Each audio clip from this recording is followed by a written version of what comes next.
What's going on, everyone, and welcome back to the NerdWide podcast. This is episode 45, and we have got a lot of fun things to talk about. If you like DC things, DC TV shows, DC comics, DC games, DC movies, we've got an action-packed episode. We didn't really talk about it last week, but it was the DC Fandome was this Saturday, the 16th. And we've got a lot to talk about. There's a lot of exciting things I was expecting to see. I'm glad they tightened down last year's show, because last year was over 2 or 3 days and it just was not paced well whatsoever, but they nailed it this week. 4 hours, little lengthy, but they had a lot of information, a lot of good stuff. We're gonna go through every single bit of it, but before we get to that, this is the NerdWide podcast. I'm your host, Tyler Haynes, and this lovely man sitting here beside me is Mr. Chris Rivers. Now, Chris, how has your week been? Been pretty good. I've got one more full week, and then I get a short week. So I took the last work day before Halloween and the work day after Halloween off. Oh, smart. So we're gonna have a lot of fun. Yeah, get a nice 5-day break. Right. That sounds amazing. How's your week, man? Well, I was sick the first 2 days of the week. Just sinus issues where the weather's changing so much down here in Tennessee. I don't know what it's been this year, but I have been hit hard with everything and anything that just comes around. So I did a 5K, got pulled over after the 5K because, my tag on the back of my car has been expired for 2 years. What? Didn't get a ticket though. I just played that nurse card, it works every time. But what I did, I'm not going to say what I did on air. Never mind. But that was about it. Nothing too crazy though. It was all a normal week. But guys, Go ahead. They for those that don't know, in Tennessee last year with all the pandemic stuff going, they suspended license renewals or tag renewals. Yeah, well, they made me. They said, "Did you drive your car last year?" And the idiot that I am, because I had to go to the county clerk and everything, said, "Yeah, I worked at the hospital." I said, "Oh, you're going to have to pay for last year's as well." I said, "What if I didn't drive it? You have to sign a paper." Okay, but I already admitted that I drove it last year. So, but now I know, and only had to pay $170. I mean, now I know. Not a big deal. So the cop pulls me over, right? He said, "Do you know why I pulled you over?" I said, "Is it because of my expired tags?" He goes, "Yes, sir."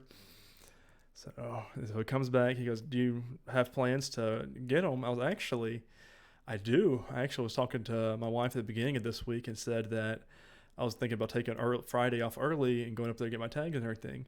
She said, "Well, why don't you just wait until January so you don't have to sit in line for admissions for Sumner County?" And she said, I was like, "Oh, that makes sense." And I told the cop that. He goes, "Well, you could." He goes, "I mean, it's really up to you." He says, "But you also run the risk of getting, a ticket again. Or you're running the risk of getting a ticket."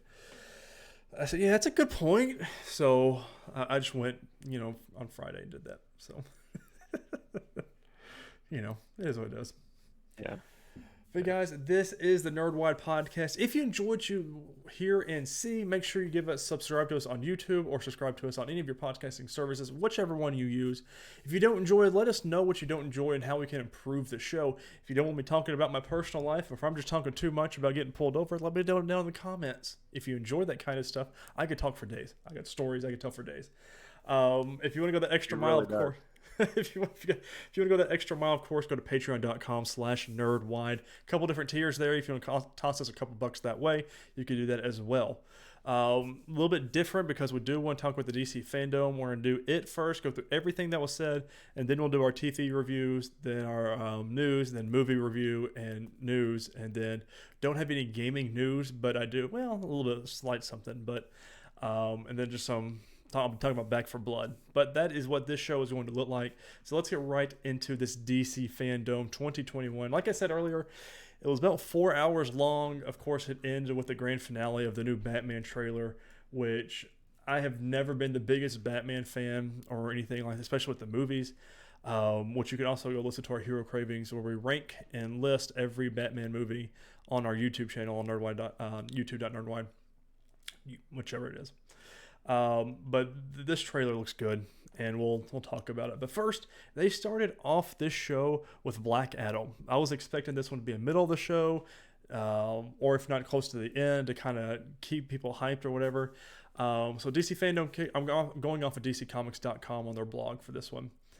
So DC Fandome kicked off with a first look at the Man in Black himself, Black Adam.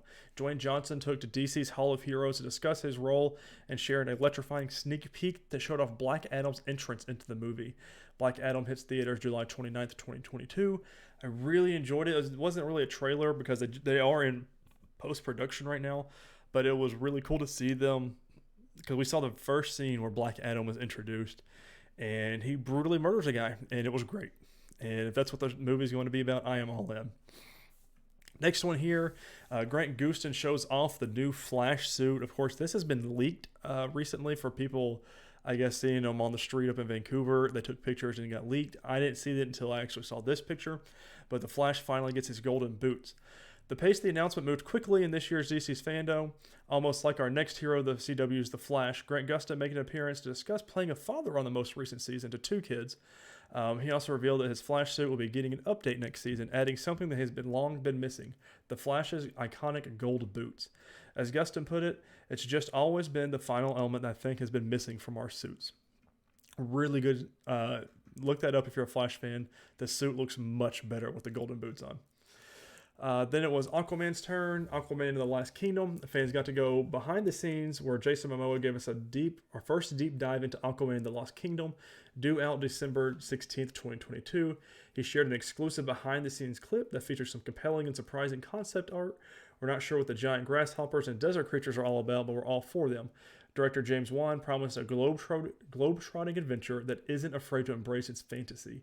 We also got a look at the animated 3-part special event Aquaman King of Atlantis, including a clip from the second episode. Check out the debut episode right now. Not my cup of tea. If you're into like Adventure Time on Cartoon Network, then this show is going to be for you. I just did not look in anything interesting to me at all. Now, this next one, Milestone Media. I thought this was some of the coolest things that they would ever announce. One of the coolest things they announced this whole show. But DC's The Milestone Initiative, which is a new partnership with Ally, was announced as the first program of Next Generation DC, a new venture created to develop the next generation of comic book artists, writers, colorists, editors, and more. Denise Cowan and Reggie Hudlin chatted with Echo Kellum about every aspect of Milestone and announced several upcoming Milestone projects, including a Milestone animated feature in development by Warner Brothers Animation and Warner Brothers Home Entertainment. New seasons, and they put in quote, for Static, Hardware, and Icon and Rocket, the return of a Blood Syndicate comic book series, and a 1,300-page softcover compendium collecting classic Milestone runs of Static, Icon, Hardware, and more. And you could go look at their website, do things there. They're actually asking people, they're doing like a little mentorship program, what Milestone is primarily a African-American owned company of DC, like it's a little subset of it.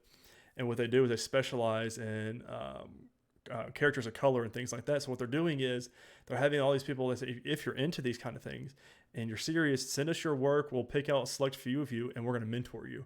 And we're going to teach you the ropes of how to get into this and everything. I just thought it was absolutely excellent that they're doing this.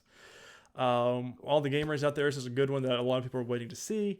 Suicide Squad Killed the Justice League made a splash at last year's DC Fandome, and the much anticipated new game from Rocksteady Studios was back for more, debuting a thrilling new trailer that gave us our biggest glimpse yet at the game's story, characters, and tone, and even it did leave us feeling a bit bad for poor Penguin. The biggest thing that people were complaining about was no gameplay.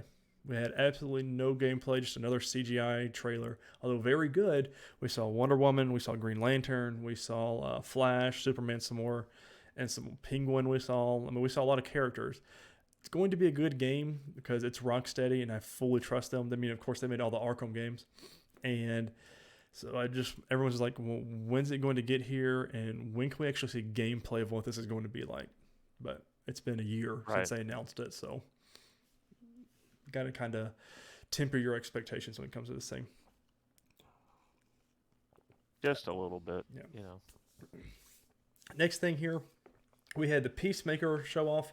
Sticking with the Suicide Squad theme, the first Peacemaker teaser trailer debuted with commentary from Peacemaker himself, John Cena. Fans also got a bonus behind the scenes look when the Peacemaker cast joined writer and director James Gunn to discuss the upcoming Suicide Squad spin off series coming to HBO Max on January 13th, 2022.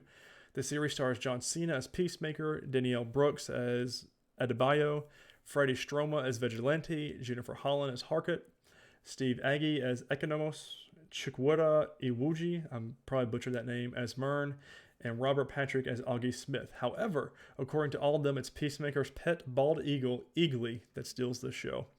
The trailer they showed, hilarious, and felt just like an extension off of the Suicide Squad, and I can't wait.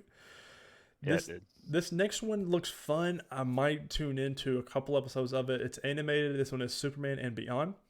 So we had a lot of good Superman news, and they're kind of handling it all right here in this one thing. Superman fans had much to dig into all throughout DC Fandome, starting with a tour of the Kent farm with the cast of Superman and Lois. Of course, they are just now getting on set maybe 2 weeks ago. So, I mean, they can't really show off a whole lot for season 2, but it was really cool to see Elizabeth and Jordan's his name, who played Jordan in the show.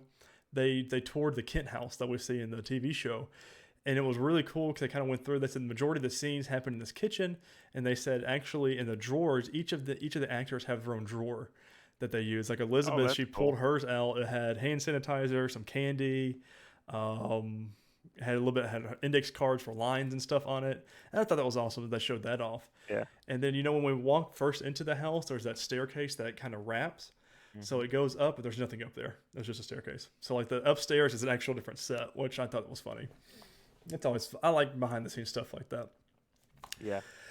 That was followed by an emotional look back at Supergirl featuring over a dozen current and past cast members. We also got a peek at the next episode of DC Stargirl and a look at some art from the upcoming Superman animated series, My Adventures with Superman. That's the one I was talking about. Unexpectedly, we were treated to a surprise look back at Smallville, which celebrates its 20th anniversary on the exact date that DC Fandome happened. And they came with it with a release of the complete series on Blu-ray for the very first time on October 19th. It's Blu-ray and digital. Now, I'm going to interrupt you here. I want to know, have you caved and bought this yet? No, I had no. My wife told me to wait until Christmas, and she'll probably get it for me before then. But it has taken literally everything in me to not buy this thing. I'm like, oh, it's $160. I said, but that's over 100 episodes. That's 10 seasons with all, it's digital and Blu-ray. I said that honestly, it's justified to me. So they'll just be. I wish they would do it like they did with Batman Beyond and include like a Funko Pop or something physical with it for that price. Yeah. But I mean, the key art for the box art looks really good. And I mean, it's the picture of Tom Welling with the Superman logo in his eyes. It's just really plain, but I love it. I will say this, just real quick. I watched a review of the box set. The first 5 seasons were filmed in standard definition. Mm-hmm. They talked about this in the interview. Yeah, and so they upscaled them some, but they're still not Blu-ray quality. But they are better than the old DVDs. Yeah, so. They said it's because they had a 20-minute. They showed off a 10-minute interview with Michael Rosenbaum and Tom Welling. But I watched the extended 20-minute one, and they talked about that, and their stories behind the scenes of the show and what it meant for them. And Michael Rosenbaum even said, he goes, I didn't leave the show. He said, my contract was for 6 seasons. He goes, I even did an extra 7th one. He said, because I love the show so much. And they even talked about like the last episode with everybody together, and so much more and stuff like that. If you're a big Smallville fan, make sure you go back and watch that, because they're just a lot of fun together. I mean, they're practically brothers at this point. They still do a bunch of cons all the time together, and those are 2 people I would love to meet, by the way. So right. if they ever come to Nashville, let's see. Finally, fans heard from DC Chief Creative Officer and Publisher Jim Lee when he introduced a new slogan for the Man of Steel. Superman has long been a symbol of hope who inspires people, and is that optimism that hope will power him forward with a new mission statement, which is truth, justice, and a better tomorrow. And I'm all about it. So yeah. And then we Absolutely. got DC's League of Super Pets. I'm really excited about this movie, actually. When I first started talking about it, because we've heard bits and pieces that we've reported and we've Right. talked about in our show, the castings. But so DC returns to the world of the big screen animation next year with DC's League of Super Pets, a lively comedic adventure bringing the likes of Crypto and Ace the Bat Hound to film for the first time. Fans retreat to an exclusive clip starring the two powerful pups, and after seeing it, we can't wait for the full trailer to arrive in November. The movie features the voice cast of Dwayne Johnson, Kevin Hart, Vanessa Bayer, John Krasinski, Diego Luna, Natasha Lyonne, Kate McKinnon, and Keanu Reeves, and will hit screens May 20th, 2022. Dude, it's going to be a good movie. Like, just off of the clip, which that, of course, was Dwayne Johnson, who plays Crypto, and Kevin Hart, who plays Ace the Bat Hound. They're two just talking to each other. Classic them all like on a normal movie. So it's going to be a lot of fun. Right. And this next one here, I texted Chris in all caps. I knew he was sleeping. I said I had to get this out because I was so excited. I'll sit here watching this. Matt Bomer arrived at DC's Hall of Heroes and announced that the HBO Max original series Doom Patrol will return for a fourth season and debuted a wonderfully strange new mid-season trailer. If you're not caught up on season 3, which we talk about every week, now would be the perfect time to get on that. Doom Patrol stars Brendan Fraser, Matt Bomer, Deanne Guerrero, April Bowlby, Jovian Wade, Timothy Dalton, Sky Roberts, and Michelle Gomez this season. And this season has the features of like the Sisterhood of Dada and the Brotherhood of Evil. With only 4 episodes left, I didn't realize we only had 4 episodes left of this show. I guess they had less than Titans, huh? Mm. Anyways, with only 4 episodes left, the Doom Patrol Season 3 finale is scheduled for Thursday, November 11th. Didn't really see a whole bunch of stuff we hadn't already known for the mid-season trailer. But we're going to be back for Season 4 for this show. And I can't wait. Oh, man, I can't wait. I love it. Next up, we had a new look at The Flash, the movie. The Speed Force struck DC Fandome's Hall of Heroes when Ezra Miller arrived from the set of the film to tease the fans with an early look at The Flash. Directed by Andy Muschietti and featuring Miller's return as a Central City hero, the clip may be short, but it's definitely enticing, showing Miller's Barry Allen working alongside an alternate world version of himself. Also, which era of Batman is the Flash visiting, and what version of the Batmobile will he uncover? If you have not seen this clip, everybody, I highly recommend it because I had chills with this because all they did was show the silhouette of Batman. It's obviously Keaton, and it was just crazy, and I can't wait for it. This movie is going to be either really bad or really good. I'm leaning towards the really bad side because I'm just not sold on Ezra Miller as the Flash. And how many times has it been delayed? How many times have it had new writers, new directors, and everything? I mean, I don't know. So we'll see when it happens. Next, we had the Sandman. We've been dreaming of a Sandman TV series for quite some time, and thanks to Warner Brothers Television and Netflix, it's actually happening. We look forward to learning more about this widely anticipated new DC TV show over the months ahead. But for now, we retreat to our first look at Game of Thrones' Gwendolyn Christie as Lucifer Morningstar. Pretty good picture, although there is only one Lucifer in my life, and we'll talk about him in a minute. Next, we had the Injustice animated movie. The hard-hitting video game franchise leaps from the comics to screen on October 19th, with all new Injustice animated movie available on digital, 4K, and Blu-ray. Inspired by Tom Taylor's Injustice Year 1 comic series, the movie features Smallville's Justin Hartley as Superman and Star Trek Discovery's... okay, we're going to X that. And Humans for Marvel, Anselm Mount as Batman, with Injustice co-creator Ed Boon as a consultant. Along with a look at the Injustice franchise as a whole, Mount introduced a chilling clip from the film that's drawn straight from the comics, and I can't wait. Like I didn't realize it was this week. I need to buy that movie so I could watch it this weekend.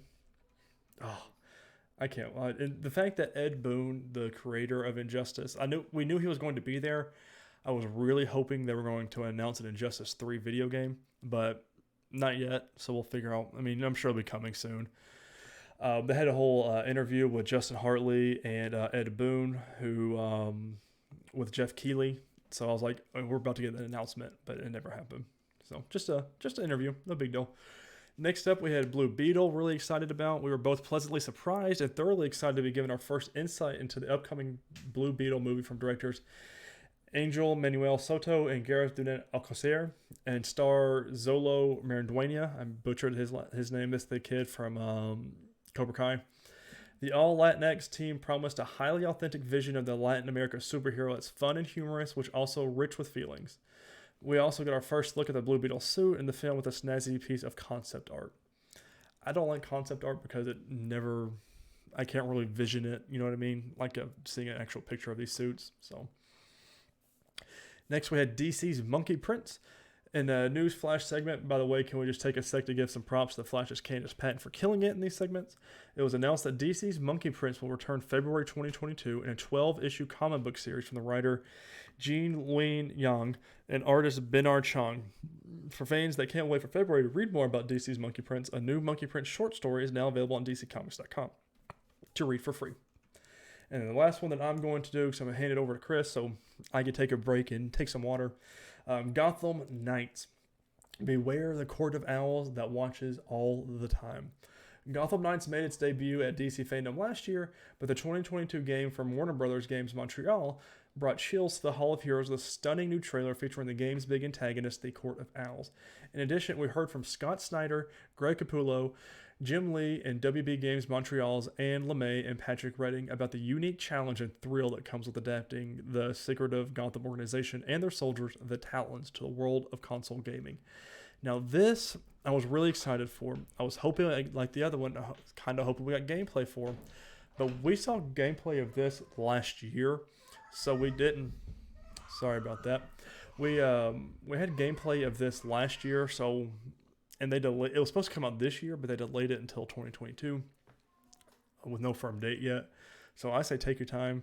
This game is going to be so much fun. It's got Nightwing, Batgirl, Red Hood, and Robin. And it's going to be so much fun, especially with Court of Owl. So that's all I've got to say. I'm going to take some water. Get some Wawa. All right, so up next was Batwoman. Batwoman recently returned for its third season, and series star, I'm going to butcher this name, Javicia Leslie, dropped by DC Fandome to share her excitement about what's ahead, including the debut of some classic Gotham villains like Mad Hatter and Poison Ivy. She also teased Batwoman's forced partnership with Alice, Kate Kane's villainous sister, and alongside co-star Rachel Skarsten, introduced a totally batshit crazy Batwoman and Alice Season 3 trailer. Then it was over to her co-star Cameron Johnson, who shared the history of the character he's bringing to the screen, Batwing. I was so busy this week, I haven't even had time to watch it yet. The premiere of Batwoman, and it's one of those. Do I want to watch the premiere? I mean, I follow all the stars on Twitter, so like they're tweeting spoilers because they're live watching it with everybody else. But it's like, do I want to watch it, or do I want to talk about what we talked about last week of watching it all binge worthy? Because the CW shows I really enjoy to binge. They just make more sense to me, and I care more when it's that way. Right. So I'm stuck like, oh, do I want to? Do I not want to? So I don't know. I still haven't decided yet. Right. Yeah. Yeah. A lot of those shows do much better as binge shows. Mm-hmm.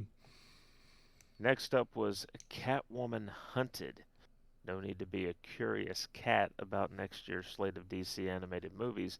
Dynasty's Elizabeth Gillies dropped by DC Fandome to discuss her all-new movie Catwoman Hunted, which releases on digital 4K and Blu-ray on February the 8th, 2022. In the film, Catwoman's attempt to steal a priceless jewel puts her squarely in the crosshairs of both a powerful consortium of villains and the ever-resourceful Interpol, not to mention Batwoman.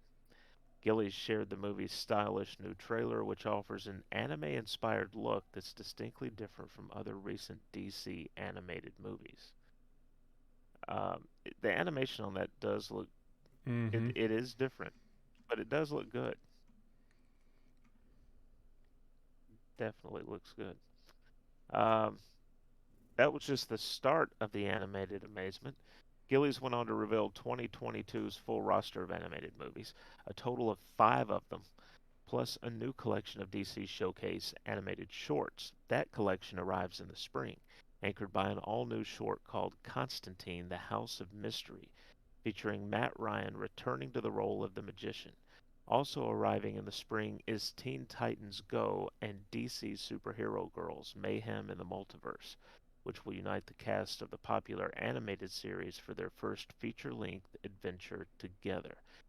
That will be followed by Green Lantern Beware My Power in the So summer. excited about that one. Yeah. And Battle of the Super Sons in the fall, which will be the first DC animated movie to be produced in CG. Finally, 2022 wraps with the release of Batman The Long Halloween Deluxe Edition, which will bring the acclaimed two-part animated movie to 4K for the first time. That's going to be a must get. Mm-hmm. Next up, we had DC's Legends of Tomorrow, little show people might have heard of. DC's satiric ensemble adventure just kicked off its seventh season on the CW and will soon reach its 100th episode. To celebrate, the show took us through 100 episodes in 100 seconds. How's that for time traveling? And it seems like they should be past 100 episodes by now, but whatever. Mm-hmm. I, They've been doing it for a while. yeah. Next up was Batman Unburied. Bat fans, it's time to listen.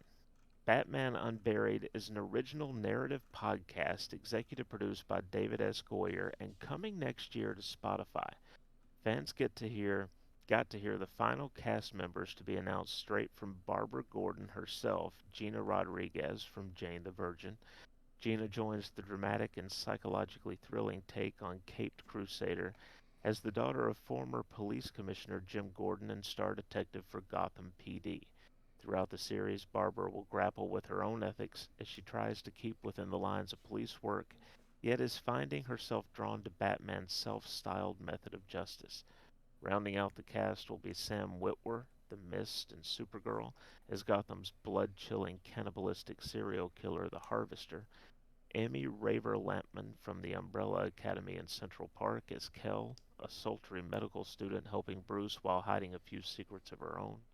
Jessica Marie Garcia from Diary of a Future President and How to Get Away with Murder as Barbara Gordon's partner Renee Montoya. She's smart enough to pick up Barbara's bullshit, but begrudgingly puts up with her shady behavior. And Jim Perry from Penguins of Madagascar as Arnold Flass, a corrupt cop who uses his badge for his own personal gain. Thoughts, Tyler?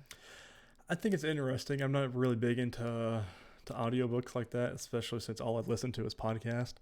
So, I mean, I might check it out, honestly, but because that's a star-studded cast. So, it's gonna be, it's gonna be like those old radio plays from back in the day. mm-hmm. Just if it's Um, World of Tomorrow, what is that movie? The World of Tomorrow with Tom Cruise. Am I thinking of?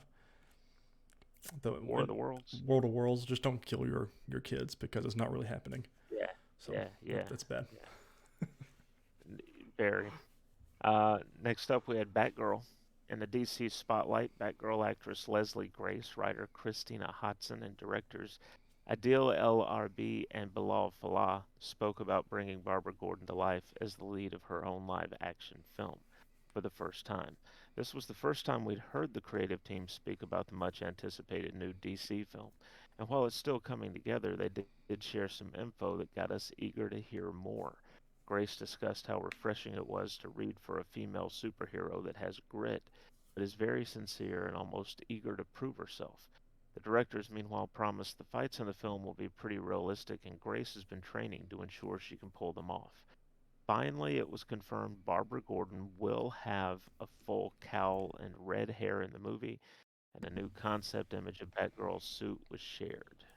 That was, I think, the biggest moment of that segment was because she asked the directors. She said, one of my first questions was, "Am I going to have the iconic red hair?" And they said, "Yeah, and the cowl. You're gonna have to have the iconic red hair and cowl." And they were all really excited, which I thought was really cool. That I mean, she had like comic books and a statue and stuff behind her of Batgirl, so she's been doing her research, which is great. So, Yeah, it's gonna come off better because of that, mm-hmm. and the fact that she's training like she is to try and do all the stunts she can herself. Right. It's also key. So, next up, a little show that we've talked about before called Titans. Fans, you asked for it, and Brenton Thwaites called in all the way from Australia to announce Titans Season 4. I was so Along excited. with it, Oh man. along, along with the announcement, HBO Max gave us a first look at the Season 3 finale ahead of its debut this Thursday, October the 21st. No spoilers here, but will any of the Titans know the answer to Wayne Manor's security question? What's the name of the one who got away? Did you watch this sneak peek by any chance? I did not watch Do this. do you know what the answer is? So they were trying to. Uh, It showed them trying to hack into Wayne Manor, and it asked the question, "What is the name of the one quote the one who got away?" what is the name of the one who got away? Well, Selena it's Kyle. I was like, oh, ah, it's so good. I don't know if that's a tease for next season. That's so good. That's such a good security question for him. that is, yeah. Yeah, because for some reason, the first name to pop into my mind was Vicky Vale from Tim Mm. Burton. God. But Selena Kyle makes a lot more sense. Yeah. Um, Next up, we have Harley Quinn. The animators are hard at work on season 3. That didn't stop Harley and King Shark from dropping in to share a sneak peek at the outrageous upcoming season. Let the Eat, Bang, Kill tour begin. Um, After that, we got Batman, Caped Crusader. Matt Reeves, J.J. Abrams, Bruce Timm, and James Tucker shared first insights into Batman Caped Crusader, the upcoming all new animated series and reimagining of the Batman mythology. This iteration is born out of a noir sensibility, is set in a timeless world that harkens to the 1940s. Utilizing state of the art animation techniques and technologies available, this powerful creative partnership will once again reinvent Batman and his iconic rogues gallery with sophisticated storytelling, nuanced characters, and intense action sequences, all set in a visually striking world. I'm going to be tuning into that, by the way. So, when I first saw this teaser image, right, this that's here, and if you guys want to see it, go to the blog on dccomics.com. I was a little worried Mm-hmm. because I'm not because of the ears of the cow. Yeah, they're so bat-like. Yeah, but then putting it in the 1940s, if you've seen some of the old images from the 40s serial films, right? Mm. Um, kind of like that. They had like really large ears to the cows. So, Well, they said uh, like it's going to be exciting to me because they said this is not us starting out with him already being Batman.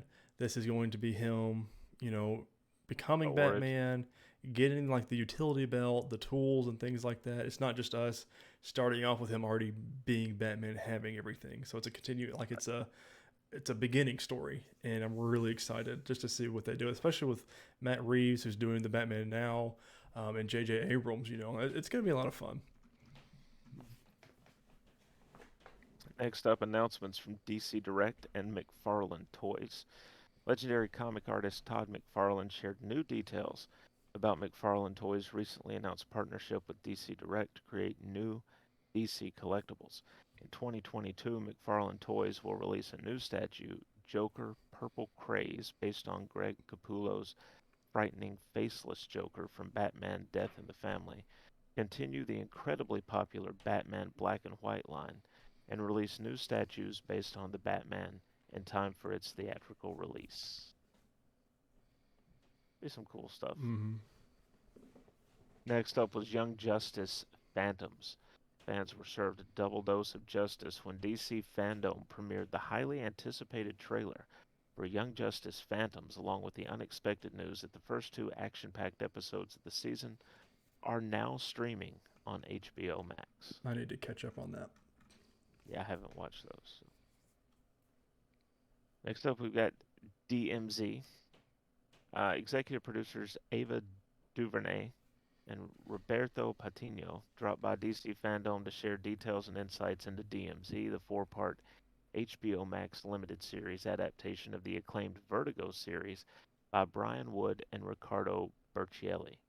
The series tells the story about a civil war between the secessionist Free States of America and the United States of America, and the DMZ that exists between them, where an outsider, Rosario Dawson, comes in to turn things upside down. While Dawson is playing a new character named Alma, Patino revealed that she was inspired by Z. Hernandez, the former medical student who attempted to aid the citizens of the DMZ in the book. DuVernay described the series as set in a world just a few years into the future that asks what we'd be if we let the worst of our divisions get the better of us. In short, the creative guardrails are off in this new live-action series, also starring Benjamin Bratt and Hoon Lee. Next up, we've got Naomi. Of course, as fans may know, DMZ isn't DuVernay's only upcoming DC TV project. She's also executive producing Naomi, a new series for the CW based on the best-selling comic book from Brian Michael Bendis, David F. Walker, and Jamal Campbell. Star Casey Wallfall dropped by the Hall of Heroes to chat with Candace Patton about the upcoming series and showed a clip featuring a blink and you'll miss it cameo from the pilot episode. Look for Naomi to debut on the CW in 2022. Have not seen this clip, so It's a good one. can't comment. Is it? Yeah. All right, next up we have news on Shazam, Fury of the Gods. Shazam, Fury of the Gods took us behind the scenes with Asher Angel and Zachary Levi to show fans what they can expect from the sequel to 2019 Shazam. In short, bigger action, or exotic sets, a plot that delves heavily into mythology, and a powerful duo of villains played by Helen Mirren and Lucy Liu.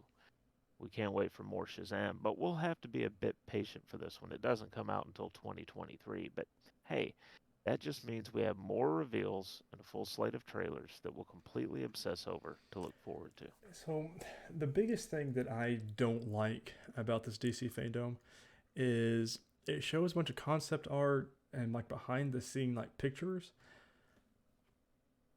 To me, if you don't have a trailer or if you're not ready, don't show up to these things. And I know this is what it is and what it's all about, but like the Shazam thing, like we didn't really get anything. This movie has it like they've barely even started recording it or filming it. I mean, it doesn't even come out until 2023. We've got 2 years before this is even. Yeah. I mean, maybe even a year until we get a trailer for it. And the same thing with Aquaman. I don't need on this behind the scenes stuff. Come to these things when you have actually something to show me. Like Superman and Lois was cool because it's already established. It's a TV show, and they show us behind the scenes. Like they walked through and showed us like what we see every week. But like movies and things, to me, it just makes no sense to me. Like it's one of the things I hated the most about it. Well, especially when, like you mentioned, you're talking over 4 hours, so it could have been Mm-hmm. shortened. You know. Yeah, it ate up a good chunk of my Saturday when I could have been doing other things. Speaking of movies, Wonder Woman 80. Uh, what about Diana of Themyscira, you ask? Well, you better believe DC Fandome had her covered as well.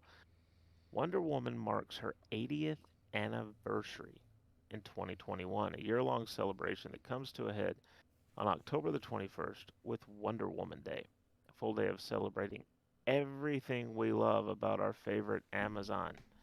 To mark the occasion at DC Fandome, the Hall of Heroes hosted an insightful conversation between Patty Jenkins and Linda Carter about what the beloved hero means to them and why she's so important to the world. Jenkins perhaps put it best when she said, "We find ourselves to be in such a lucky place as it relates to Wonder Woman because I actually think she's the most relevant superhero of our times."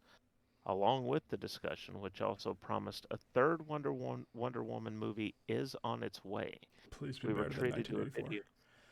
Yeah, we were treated to a video featuring some of DC's biggest stars sharing their love and appreciation of Diana, as well as the news that Wonder Woman will be virtually inducted into the Comic-Con Hall of Fame on October the 21st. Finally, for anyone out there feeling heroic, DC kicked off the Wonder Woman Spin Challenge on TikTok.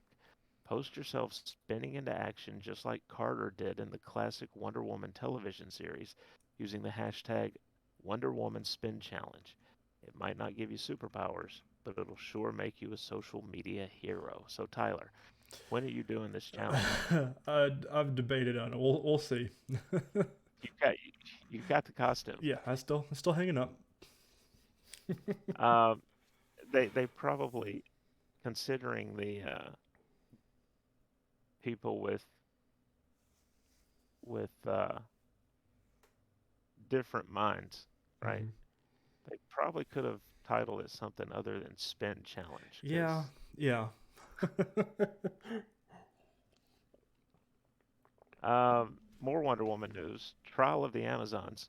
On the comics front, next year we'll see a massive crossover event that will affect the future of the Amazons. Trial of the Amazons. In this event, which will affect all corners of Wonder Woman's world, Diana and Queen Hippolyta leave Nubia to lead the Amazons of Themyscira. In the process, Yara Flor, aka Wonder Girl, and Nubia find themselves in the heart of a power struggle that will redefine the future of all the Amazonian tribes. Writers on the event series include Becky Cloonan, Michael Conrad, Vida Ayala, Stephanie Williams, Joelle Jones, and Jordi Belair. The action kicks off next week in Nubia and the Amazons #1 on sale October the 19th. And for fans who can't wait for more Wonder Woman, don't forget to visit your local comic shop on Wonder Woman Day, October the 21st. Next up, Sweet Tooth. Wouldn't be the Extremely shocked to see this there, by the way. Yeah, Extremely shocked. it wouldn't be the Halloween season without something sweet, and we got that in droves from Christian Convery, the gifted young actor who plays the Dear Boy hybrid Gus on Netflix's Sweet Tooth, which is produced by Warner Brothers Television and based on the DC Black Label series by Jeff Lemire. Convery answered questions from fans, shared his hopes for Gus and the hybrids in season 2, and revealed he ate more than 500 pieces of candy while shooting season 1. Quite a bit. Wow. More than they paid That's for his every, dentist trip. that's every kid's dream. Right. It's kind of I know, right, that he's the star of the show, but it's always weird to me when you have this situation and they have like a 7-year-old kid answering questions from Mm-hmm. adults about their character, and Stuff that it's like, they don't even know anything about school at this point, so how are they going to know about these characters? And right. they're just showing up doing his job, you know? Yeah, he's like Marshawn Lynch. He's just there so he doesn't get Yeah, fined. just here so I don't get Uh, fined. Next up is Pennyworth. Jack Bannon and Ben Aldridge, two of the stars of Pennyworth, dropped by DC Fandome to serve up some exciting announcements. The big one was that season 3 of their hit DC series from Warner Brothers Television will debut in 2022 on HBO Max as a Max original. Seasons 1 and 2 will also make their way to HBO Max in the early part of the year, so you'll have plenty of time to get caught up ahead of the now filming third season. What are we thinking? Since we know there are, We gonna watch it? yeah, oh yeah, Yeah. yeah. Since we know there are plenty of you who haven't yet seen it, Pennyworth is an origin series that follows Alfred Pennyworth, played by Bannon, who forms a security company in 1960s London and goes to work with young billionaire Thomas Wayne, played by Aldridge. Season 3 of the psychological thriller begins after a 5-year time jump. The civil war that plagued Season 2 is over, and a cultural revolution has changed the world for better or worse, ushering in a new age of superheroes and supervillains. Their chemistry they had together, Bannon and Aldridge, was phenomenal, and they were honestly the ones that kind of sold me on it. But especially with it coming to HBO Max next year, I'm like, yeah, I'll tune in. Yeah, it does bring up one thing though, right? Which is Batman is all over the place, Mm-hmm. because here you have a young Alfred and a young Thomas Wayne Right. in the 1960s. So obviously, Bruce is, maybe he's been born at that point. Oh no, he has not even. He's I not don't even even. think he's married yet to Martha. So it's like, then you have a 1940s Batman set. It's just Mm-hmm. the characters are On I top, guess they'd sell it as it's timeless. yeah, and on top of the movie, on top of him being in Flash with Ben Affleck and Michael Keaton. I mean, DC. Yeah. I'm telling you, man. Can't. Speaking of the movie, the Batman. We know one of the DC Fandome highlights you scroll to see, or if you're listening to us, you've been waiting for, um, is the trailer for the Batman. So we won't do more than thank Matt Reeves, Robert Pattinson, and Zoe Kravitz for coming into DC's Hall of Heroes to help set it up. The Batman will premiere on March the 4th, 2022. Dude, I And the can't trailer wait. is linked. The trailer is linked in the blog. By now, it's probably all You can over find it YouTube. anywhere. I mean, Yeah. and it looks so good and like so chilling. And I'm really excited to see Robert Pattinson as Batman. I'm not really sold on his Bruce Wayne yet, but his Batman, I am. Every action scene we've seen, every scene with little still shots and things we see, I am all in. Especially with this new take on the Riddler that they're doing, and especially that he's the main villain, and we even see glimpses of Penguin in this trailer. Yeah, it's gonna be good. It might be one of the best Batman movies we get. Like, I'm sure potentially of our generation. I mean, I don't know if it's gonna beat Dark Knight. We'll see, but it could be one of the best Batman movies because they seem like they've got it down. So Yeah. Yeah. and that was it. DC Fandome, 2021. A lot of news for just about everybody if you're into the superhero stuff like that with DC. I mean, Mhm. so I mean, it's exciting. The biggest news, obviously, for me was Doom Patrol and Titans both getting signed on for season 4, and that it was the biggest shock to me. I was not expecting either one of those. But now I think about it, when else would they have announced that? I mean, it makes sense. So, speaking of TV, let's get right into it. We don't have a whole lot to talk about news wise. What I've been watching, we finally finished Lucifer, and it ended okay. I'm big on finale, like series finales, and Brooklyn Nine-Nine is still to this date the absolute best series finale that I've ever witnessed in my life.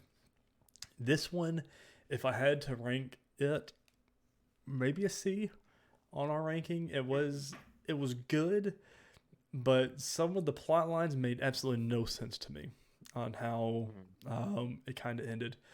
But I hate that it's over. I loved Lucifer. I mean, it's been 8 years again of my life. You know, Brooklyn Nine-Nine was 10 years. This one was 8. So, anyways, that's what I watched. Did you watch anything fun besides our shows?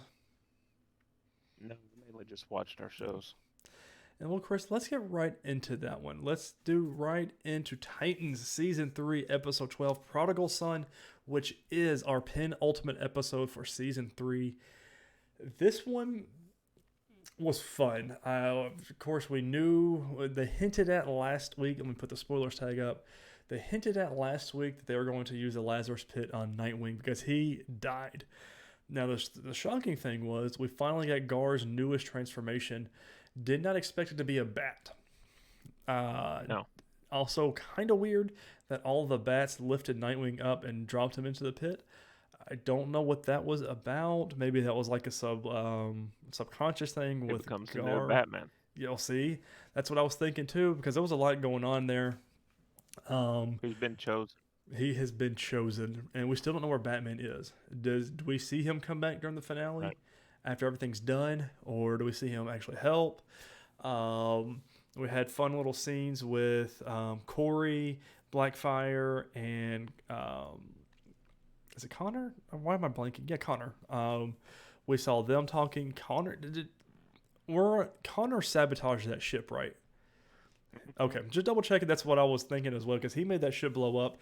And the way he looked back, I was like, oh, no, Connor. No.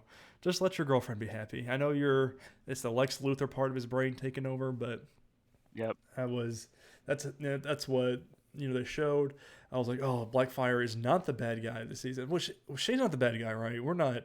I mean, we've got one episode, and she has not been the bad guy yet. So, No. and so there goes so much for that. And then what else we have? Trying to think of Jason is now trying to take down Jonathan Crane because he has fully lost it, and he's got his classic Scarecrow hook. That was really cool to see.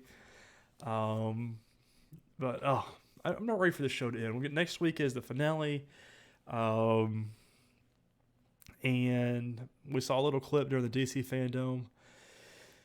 And Barbara escaped from jail. Barbara escaped. She can't get Oracle back online, which she's tried, She's like, how do I get you back up? I thought it was cool that Jonathan Crane has been essentially torturing her by sitting there talking to her through the camera. And she's like, oh, by the way, Nightwing is dead. So there's no hope for you guys. Donna Troy is in a fierce little firefight with the GCPD right now with Tim Drake. And he is really pushing hard. No, I am meant to be the next Robin. And he's like, this is what I am meant for. I died and I came back. It's the whole reason I came back. This is my destiny. And I'm ready for some Donna Troy and Tim Drake training scenes the next season, because that's exactly what we're going to get. I refuse to say we're not. And then I don't know if it's a slight spoiler, but the actor who plays Red Hood tweeted out, he said Red Hood's not done yet when they announced season 4, because he retweeted that and said that.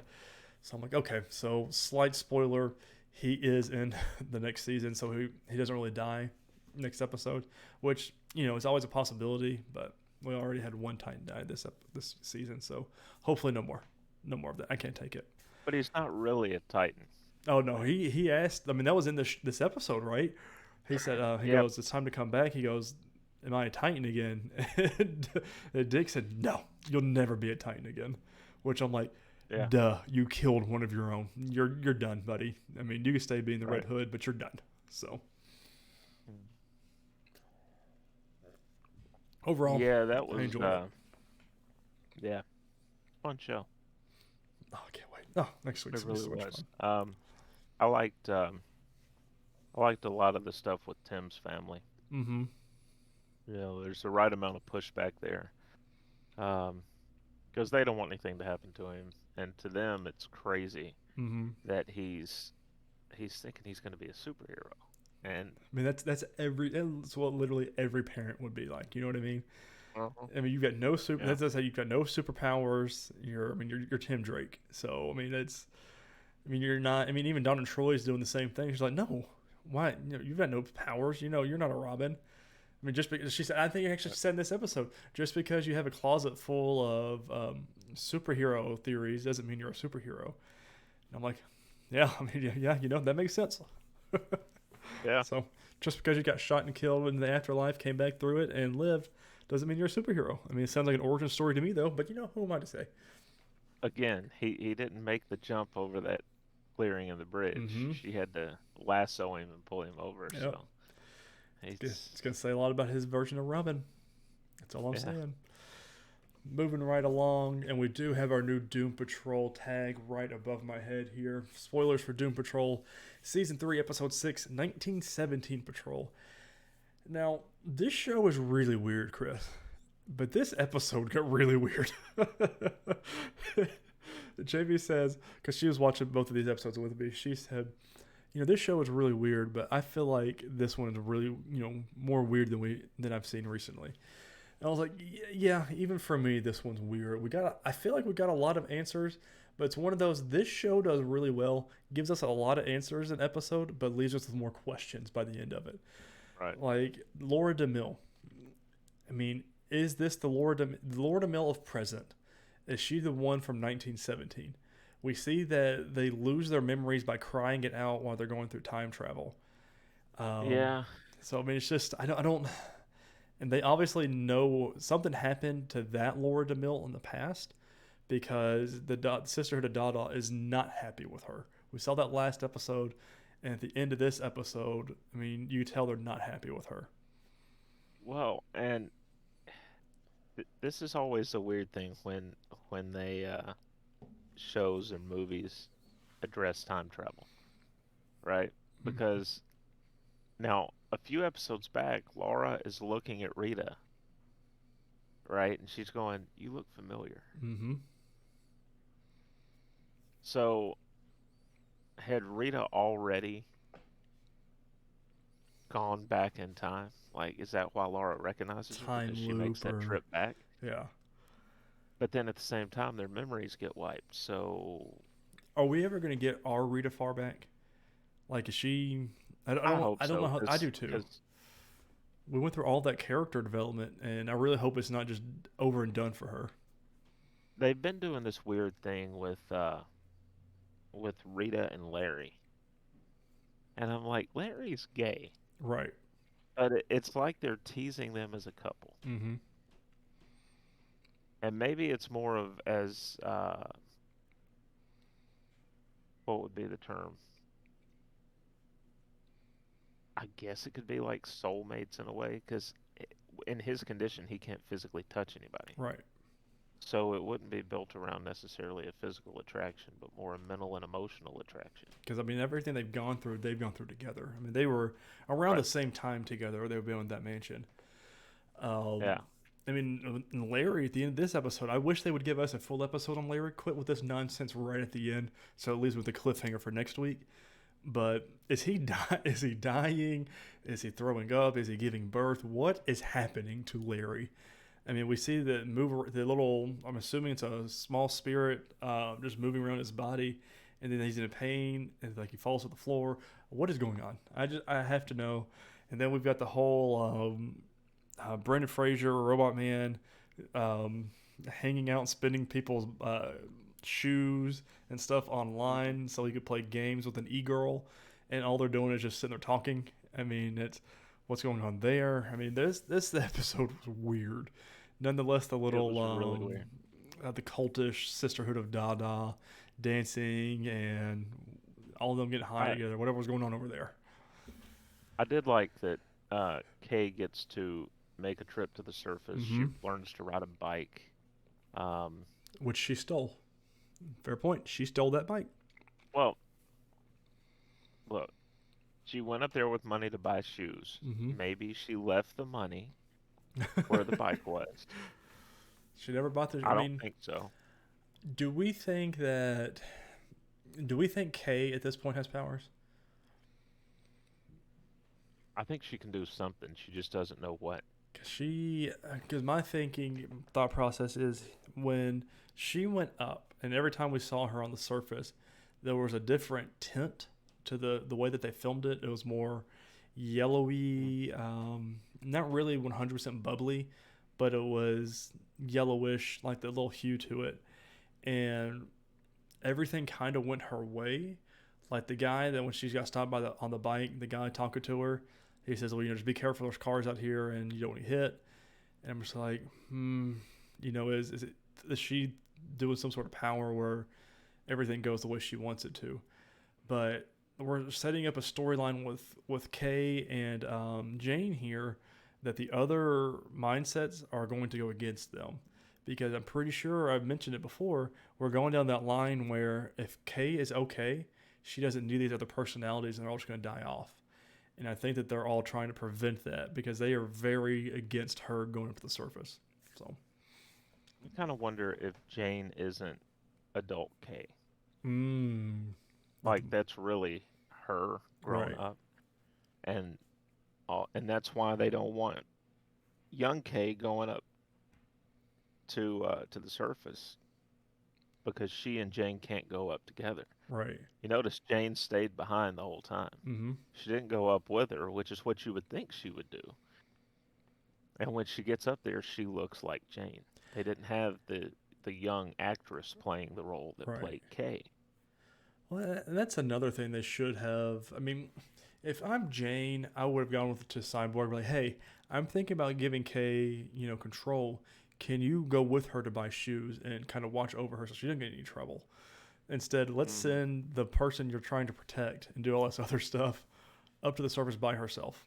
I was like, oh, So, who knows? Yeah, Doom Patrol just yeah. constantly But it makes you think. but it was a fun episode, Mm-hmm. and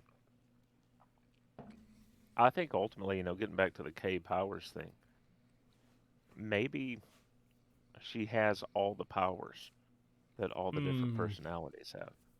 I think that's going to be Endgame. Somehow, some She's way, just they'll all die off, and it'll just be Kay with all her powers, or they just but always Kale, have right. So I don't know. I'm but excited. Kale looked like Jane. Yeah, I know this show, and we're back for season 4. I just can't wait for it. I seriously can't wait.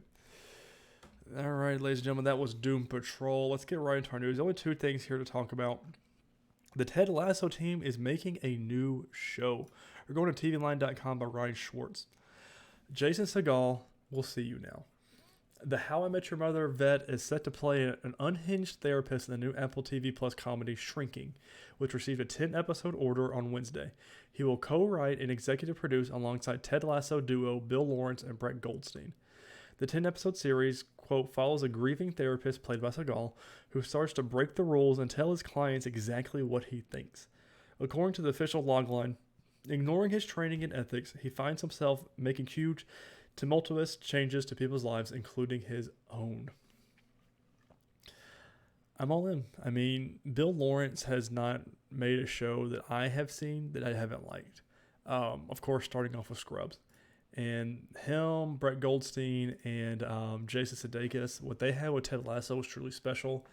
And if that's anything to go off of with Jason Segel helming this new show and writing for this new show, I think it's going to be just as great. I really don't see it being anything less than extraordinary. So, next and last one here for our TV news. Tom Clancy's Jack Ryan has been renewed for a season 4. We're going to HollywoodReporter.com by Rick Porter. Amazon has renewed its spy drama Jack Ryan for a 4th season and picked up a new recruit in Michael Pena. The Ant-Man scene stealer has joined the series based on the Tom Clancy character played by John Krasinski for season 4. Details of Pena's role are being kept quiet for the moment, but he's set to appear in multiple episodes. Season 3 of Jack Ryan, meanwhile, has finished production but doesn't yet have a premiere date at Amazon's Prime Video.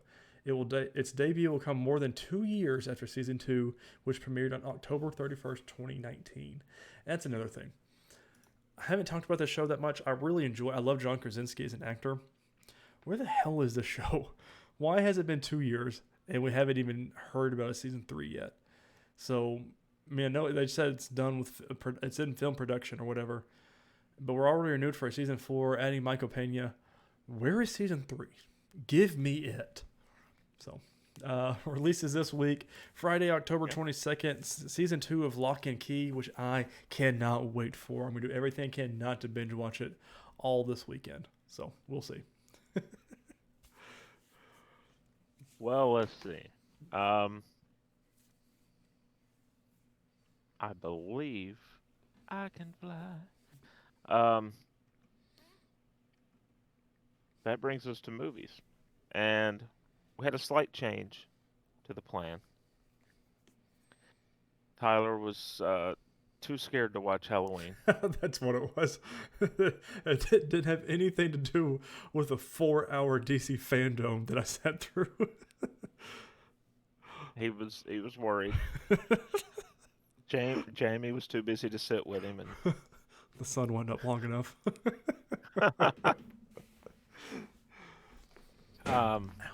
So Halloween's going to be next week if Tyler survives that long. He's over there trying to hospitalize I already himself. broke my ankle just then. But we are going to talk Ghostbusters this week.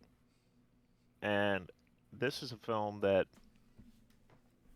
well, before we get into it, I take it you didn't get to watch anything else. That is where you were incorrect, my good sir. I watched 3 movies this week while I was working. It's Halloween time. Okay. So we'll use the term watch loosely here. I watched Harry Potter 1, 2, and 3. I'm halfway through 4. Halloween time and Christmas time really both ignite my Harry Potter feelings in me. And I was like, you know what? I'm gonna watch these this week. I don't have any TV shows I don't really get really committed to right now. So I watched all those first 3. All of them still hold up. Second one, not my favorite. The 4th one is my favorite, and I'm halfway through it right now. But yeah, that's all I've watched. That and Ghostbusters, movie-wise. I know. I see pulled a trickaroo on you. No TV shows this week, but I did watch movies. Gotcha. All right. So Ghostbusters is a classic. Mm-hmm. The original from 1984. It's got an amazing cast, and I'm curious because you only saw this once before, Mm-hmm. Once all the way through. once all the way through. So how old were you when you saw this? I was a teenager. I'm 28 now, so I mean, it's been at least 10 years or so. Okay. Every time I go back and watch it, I feel like I'm, you know, 7 years old again or Mm-hmm. something. It's just that enjoyable nature to it. Which the weird thing is that when you look at some of the themes running through it, there are, I guess, some parents today would probably have a problem with some of it. Yeah, You there's know, a little sexualization going on in this movie. but it's just it's such a classic. Um, I don't think we need to go over the basic story for Mm-mm. anybody. It's just I'm curious what your thoughts were on, you know, it what you love about it. Is there anything you would have liked to have seen done differently? I really enjoyed the cast together. I really wish we would have gotten more of Ernie Hudson. That's the actor's name, right? Uh-huh. I wish we Yeah. would have had more with him. Um, and Right. so in watching this again, I realized I didn't remember a whole lot of the plot or anything because I watched it, 10 plus years ago, and like I didn't remember them all working at a university together. Didn't realize what's his name was just such a Mac Daddy, really going for all these ladies and everything, torturing that poor college student at the beginning. And I really enjoyed the cast together, and I really enjoyed the storyline of it all. Um, and the one thing I think bugged me the most, the CGI did not hold up whatsoever with some of this film. Like the little demon dogs, the gatekeeper and the keymaster, those did not hold up at all. Like it was the Slimer. The Slimer looked great. That was fine. For 1984. I mean, all of this looked great for 1984. Let's put it that way. But watching this in 2021, though, yeah, those demon dog things didn't really hold up much. Everything else looked great. I felt like, in my opinion. Um, I love the EPA guy. Just the jokes with him in the mayor's office was so funny to me. Like they called him. Sorry to our younger listeners, Dickless. And the mayor said something to the Ghostbusters, and they said, "Oh, yeah, that's just not true." And they were like, "Oh," he goes, "Oh, I was talking about his dick." I laughed so hard. I was like 1984, and Bill Murray's still on top of it. You know what I mean? And I enjoyed this movie. I gave this one a 3.5 stars on Letterboxd, which is like a B minus B for me. Uh, just because I mean it is a classic. I'm really excited for the new one that comes out in November of Ghostbusters, but but I'm just I don't know. I'm right there with you. It has that feel like it puts you in a certain place where you first watching this movie, and I wish I would have watched it a lot more in my youth, but of course the term ghost probably deterred a young Tyler, if you will. So, Slimer, I guess, could be spooky mm-hmm. if you're of the right mindset and young enough. All right, I just don't like And Ghost whatsoever. Stay Puffed could scare you away from marshmallows. So, Well, I mean, they do cause diabetes, so I try to. yeah, I mean, I was higher than you on it. I gave it 4.5 stars, Yeah, but I think that's probably in part because I grew up with it. It's one of those movies, you know. right. So, um, I do I forget until I watch stuff with him in it how much I miss Rick Moranis Mm-hmm. as as an actor, kind of self-retired. It wasn't that he couldn't find work, he just decided to stop working for a while. He's he's a good And person for that too. yeah, but Sigourney Weaver's really good in it. Mm-hmm. She was hot. Yeah.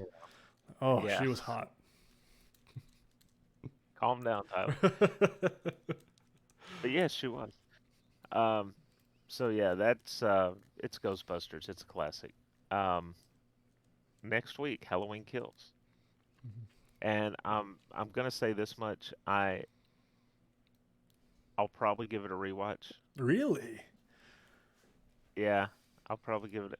Well, so I watched it on Peacock, Hmm. and because I'm an Xfinity customer, I get Peacock Premium for free. Right.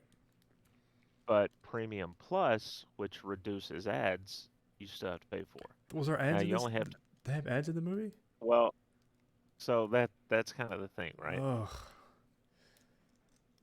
Premium Plus is $9.99 a month, but I only had to pay the difference between what Premium and Premium Plus would cost.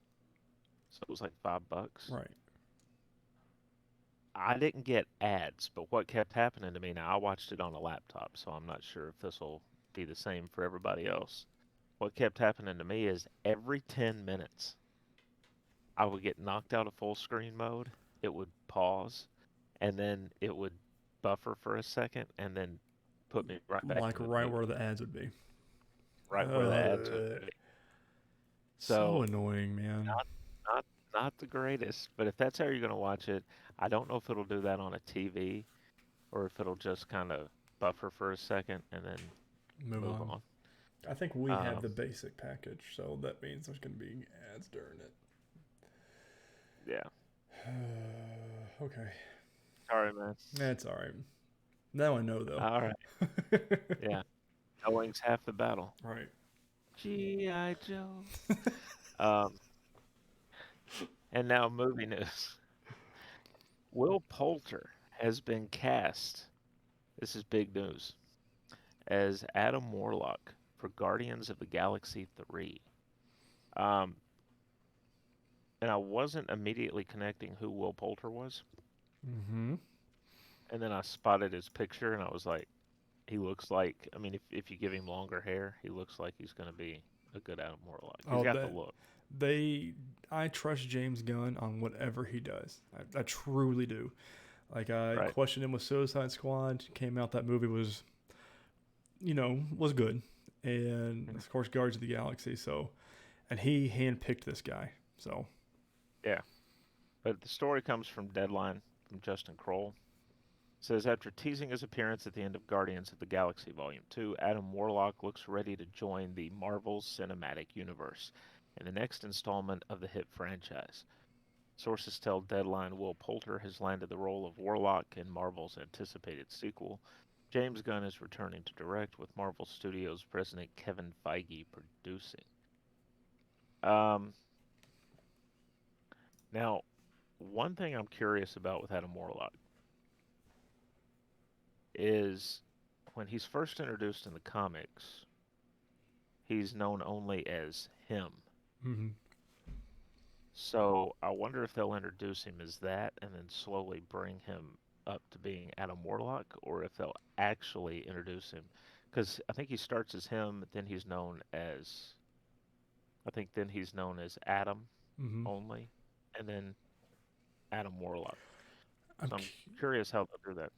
So I know this week Chloe Zhao, the director for Eternals, said there's two post-credit scenes, and both of them are very shocking and world building. I'm not sure that's the exact word she used at the end there. Um, and I wonder if we get some sort of Adam Warlock tease in Eternals, because I feel like I'm trying to place him the best, and it'd either be Thor or Guardians of the Galaxy 3. Again, they haven't even started again Guardians of the Galaxy 3 production. So, whereas Yeah, Thor, they've already been working on. So, yeah, you would think they would want to tease it. yeah. So, I don't know. Maybe They'll it's just a tease probably of the coffin again, or I don't know. But they'll, could they'll be probably anything. mention him, Mm-hmm. and that may be it. And then they'll think, well, hardcore fans of the comics will Oh, they'll know. tie it together. Yeah. Um, it's gonna be interesting though. I'm looking forward to that part of it. Next up from Polygon and Petrana Radulovic. I think I got that Yeah, right. that sounded good to me. Tom Holland says No Way Home is the end of Marvel's Spider-Man trilogy, and I like the little tag that they put under here. Spider-Man ends a trilogy like no one else can. The next Spider-Man movie comes out in December, and it might just be the last one for a while, according to Tom Holland. We were all treating No Way Home as the end of a franchise, let's say, Holland tells Entertainment Weekly. I think if we were lucky enough to dive into these characters again, you'd be seeing a very different version. It would no longer be the Homecoming trilogy. We would give it some time and try to build something different and tonally change the films. Whether that happens or not, I don't know. But we were definitely treating No Way Home like it was coming to an end, and it felt like it. Um, yeah, Hmm. probably. Uh, they don't tend to do more than 3 films on a single hero. Yep. I think Thor is going to be the first one that has eclipsed that, right? Yeah. So Because three, yeah, 3 Iron Man, Captain three America, Captain First America. Avenger, Winter Soldier, Civil War, done. Spider-Man will be the same. Thor, this will be the fourth one. Guardians of the Galaxy 3. Yeah, I mean, that sounds on par. And this is what's going So, with the multiverse, too, so we really don't even know. I mean, and they've talked, right, people have been talking about, well, that doesn't mean Tom Holland is done as Spider-Man. It just means that right. MCU-wise, it could be, that's it. Because there have been rumors though that Spider-Man would lead a new Avengers team Mm-hmm. in Avengers movies. So if that's the case, then the Spider-Man franchise is done, Right. He could just be and like your he'll Robert be Downey Jr. and showing up in the Avenger films, and that'd be it. yeah, Which, I mean, I'd be down for. I mean, really, how many more? Honestly, how much more Spider-Man movies do we need at this point to build this right, character up? So, yeah. And if they give it a break after this, as far as a standalone, then you can wait a few years, and you could bring in Miles oh, Morales. don't. They They gave me chills, Chris. Don't do that. Don't do that to me. they they could do Spider Gwen. Right. You could do another version of him like Spider-Man 2099. You could, I mean, There's so much you can do with that yeah, property. absolutely. So I'm looking forward to it. He's one of the most relatable, I think, of the comic heroes. Hmm. That's why Period. everyone loves him so much. Yeah, I think it's part of the reason why Stan, or part of the reason that is because of the way Stanley intentionally crafted him Hmm. to be a teenager, so that he would be relatable to young people. Right. Um, lastly, here from comicbook.com, the real Batman will reportedly appear in HBO Max Batgirl. Batgirl on HBO Max will reportedly include quote unquote the real Batman, according to the directors of the film. Adil El Arbi and Bilal Fallah were asked by BRT News about which Batman will be a part of the project. They both laughed and just said it was the real one. DC Comics would probably approve of the vagueness. The interview then asked about Ben Affleck, who is supposed to appear in The Flash. Boo LRB and Falah quickly pointed out that a lot of actors are Batman right now, and with Michael Keaton back in the saddle for The Flash, it really could be a misdirect, to say nothing of Robert Pattinson's shiny new turn as Bruce Wayne in The Batman next year. However, there are some internet sleuths that will point out Affleck's version as the most likely culprit, but nothing has been officially announced yet. Fans are hoping they get some new information about what's to come for Batgirl when DC Fandome gets rolling this weekend. And again, this came from comicbook.com's Aaron Perrine. Perrine? There was no mention of, by the way, of Batman during the Yeah, Batgirl segment. yeah. So we're still in the dark. Hmm. We will be for a while. Let's just be honest here, because Yeah, they haven't even yeah. started filming it yet. I mean, I'd almost rather be surprised by it at this point. We Hmm. get tipped to so much stuff. Yeah, I'd don't. almost rather them just. My thing is like with the Flash, they're gonna do everything they can to get people to watch the movie in the seats and theaters and stuff like that. So if they're gonna say there's a Batman in it, that's allegedly gonna get people in the seats. So we'll see what if the Flash does it, if it works good enough for the Flash. Yeah, yeah. Releases this week, October 22nd in cinemas and on HBO Max. We get Dune. I'm So keeping that'll my be eyes close on this one. I actually, I've got a buddy named Steven that gave me the first book of the series to read, and I am extremely confused. I'm like 2 chapters in, and I'm about to the point I'm going to start Googling words to understand what they mean. But I've heard that this movie is going to be the next, Lord of the Rings and Star Wars, like that multi-movie, very high production value stuff. And going off of the trailer and going off my boy Jason Momoa, it's going to be. It very well could be if they do it right. But this movie's it's like almost 3 hours long. So yeah, absolutely. But very cool. I saw the original once, and I didn't watch it after that. But no, so I think I need to watch that now. I remember there being an original, but we'll see. yeah,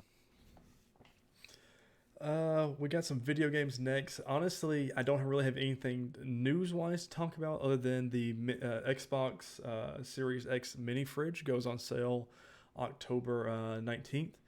So I will be doing my best to buy one, and may the odds be ever in everyone else's favor. This won't be your last chance to get it. It's just your first, because they said it's going to come out in multiple waves and multiple different retailers. The first one is only at Target, like in person, or Target.com. I'm obviously going to try on Target.com to pre-order one. So we'll see. But the other thing we've got here, video games. I've been playing Back 4 Blood, which is the Left 4 Dead spiritual successor, I guess is the best way to say it.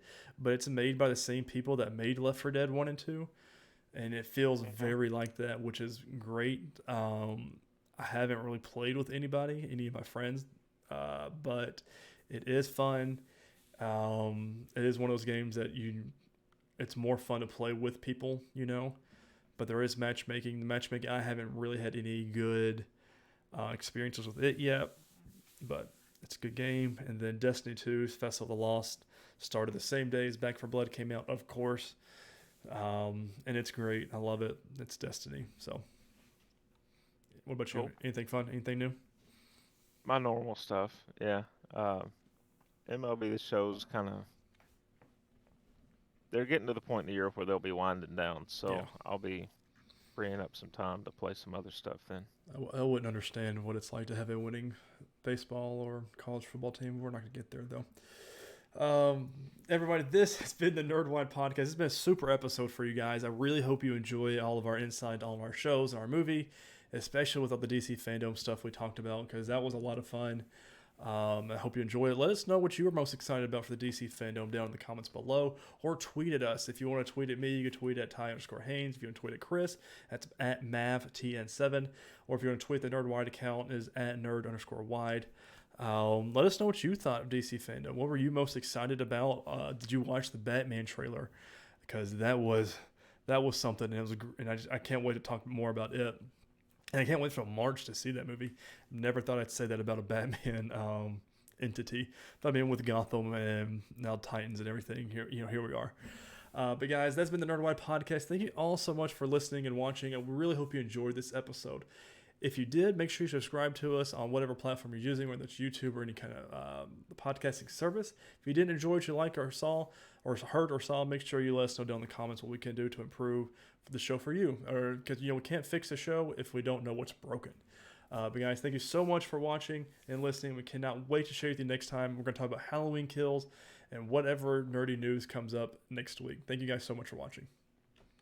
Later, guys.